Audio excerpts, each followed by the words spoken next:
ನಾಳೆ ಅಮಾವಾಸ್ಯೆ. ಈ ದಿನ ನೀವು ಈ ಒಂದು ಪೂಜೆ ಮಾಡಿದರೆ ಸಾಕು, ಬರಬೇಕಿದ್ದ ದುಡ್ಡುಗಳು ಬಂದು ನಿಮ್ಮ ಕೈ ಸೇರುತ್ತೆ. ಎಷ್ಟೋ ಜನ ನಿಮ್ಮ ಹತ್ರ ದುಡ್ಡಿಸ್ಕೊಂಡಿರ್ತಾರೆ, ವಾಪಸ್ ಕೊಡೋದಕ್ಕೆ ತುಂಬ ಸತಾಯಿಸ್ತಾ ಇರ್ತಾರೆ. ಕೆಲವರು ಸ್ವಿಚ್ ಆಫ್ ಮಾಡ್ಕೊಳ್ಳೋದು ಫೋನ್ನ, ಎಷ್ಟೇ ಫೋನ್ ಮಾಡಿದ್ರೂ ಫೋನ್ ತೆಗೆದೇ ಇರೋವಂಥ ಸಂದರ್ಭಗಳು, ಮತ್ತು ಬೇಕಾಗಿರೋ ಸಮಯಕ್ಕೆ ಸರಿಯಾಗಿ ನಿಮಗೆ ದುಡ್ಡು ಕೈಯಲ್ಲಿ ಇಲ್ಲದೆ ಇರೋದು, ಇಂತಹ ತೊಂದರೆಗಳಾಗ್ತಾ ಇದ್ದರೆ, ನೀವೇ ಬೇರೆಯವರಿಗೆ ಸಾಲ ಕೊಡುವಾಗ ವಾಪಸ್ ಕೊಡುವ ಸ್ಥಿತಿಗಳು ಇದ್ದಾಗ ಈ ಅಮಾವಾಸ್ಯೆ ದಿನ ಮಾಡುವ ಪೂಜೆಯಿಂದ ಈ ಒಂದು ಪರಿಹಾರ ಮಾಡಿಕೊಂಡ್ರೆ ಸಾಕು, ಸಾಲಗಳು ತೀರುತ್ತೆ, ಬರಬೇಕಿರೋ ದುಡ್ಡು ಕೂಡ ಬಂದು ನಿಮ್ಮ ಕೈ ಸೇರುತ್ತೆ.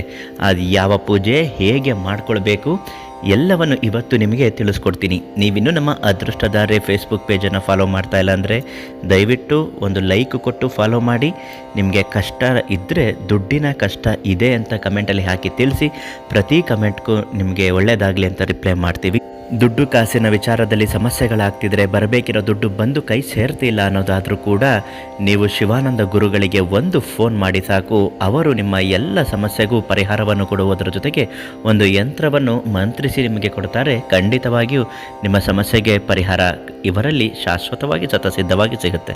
ಅಮಾವಾಸ್ಯೆ ದಿವಸ ಯಾವ ಪೂಜೆ ಹೇಗೆ ಮಾಡಬೇಕು ಗುರುಗಳೇ, ಇದರಿಂದ ದುಡ್ಡು ಹೇಗೆ ಸಿಗುತ್ತೆ ಅಂತ ನೀವು ಕೇಳ್ಬೋದು. ತುಂಬ ಜನ ಇದಕ್ಕೆ ಪರಿಹಾರ ಕೇಳಿದ್ರಿ, ಅಂಥವರಿಗಾಗಿ ವಿಡಿಯೋದಲ್ಲಿ ತಿಳಿಸ್ಕೊಡ್ತಾ ಇದ್ದೀವಿ. ಮೊದಲನೇದಾಗಿ ಅಮಾವಾಸ್ಯೆಯ ಬೆಳಗಿನ ಜಾವ ನೀವು ಬೇಗ ಎದ್ದು ಸ್ನಾನಾದಿಗಳು ಮಾಡಿದ ಬಳಿಕ ಒಂದು ವೀಳ್ಯದೆಲೆಯನ್ನು ತೆಗೆದು ವೀಳ್ಯದೆಲೆಗೆ ಅಡಿಕೆಯನ್ನು ಹಾಕಿ ಅರಿಶಿಣ ಕುಂಕುಮದ ಜೊತೆಗೆ 11 ರೂಪಾಯಿ ದಕ್ಷಿಣೆಯನ್ನು ಇಟ್ಟು ಮಹಾಲಕ್ಷ್ಮಿಯ ಮುಂದೆ ಇಡಬೇಕು. ಇಟ್ಟು ಪ್ರಾರ್ಥನೆ ಮಾಡಬೇಕು. ಏನಂತ, ಬರಬೇಕಿರೋ ದುಡ್ಡು ನಮಗೆ ಬರ್ತಾ ಇಲ್ಲ ತಾಯಿ, ಕೊಡೋರು ನಮಗೆ ಕೊಡ್ತಾ ಇಲ್ಲ, ತುಂಬ ಆಟ ಆಡಿಸ್ತಾ ಇದ್ದಾರೆ, ಸತಾಯಿಸ್ತಾ ಇದ್ದಾರೆ, ಎಷ್ಟೋ ಕಡೆ ಸಾಲ ಮಾಡಿದ್ದೀವಿ, ವಾಪಸ್ ಸಾಲ ತೀರ್ಸೋಕ್ಕಾಗ್ತಾ ಇಲ್ಲ, ಅವ್ರು ಫೋನ್ ಮಾಡಿ ತೊಂದರೆ ಕೊಡ್ತಾ ಇದ್ದಾರೆ, ಜಗಳಕ್ಕೆ ಬರ್ತಾರೆ, ಇದರಿಂದ ಪರಿಹಾರ ಕೊಡು, ಮುಕ್ತಿ ಕೊಡು ಅಂತ ಭಕ್ತಿಯಿಂದ ಬೇಡ್ಕೊಳ್ಬೇಕು.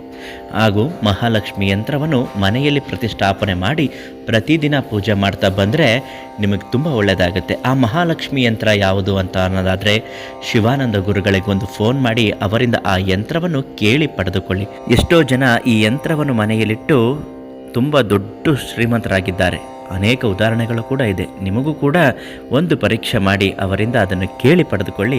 ಅಮಾವಾಸ್ಯೆ ದಿನ ಮಾಡುವ ಪೂಜೆ ನಿಮಗೆ ಒಳ್ಳೆಯದಾಗಲಿ ಅಂತ ಹೇಳ್ತಾ, ನಾಳೆ ಮತ್ತೊಂದು ಮಾಹಿತಿಯೊಂದಿಗೆ ಭೇಟಿ ಮಾಡೋಣ. ಈ ವಿಡಿಯೋಗೊಂದು ಲೈಕ್ ಕೊಟ್ಟು ಶೇರ್ ಮಾಡಿ. ಧನ್ಯವಾದ.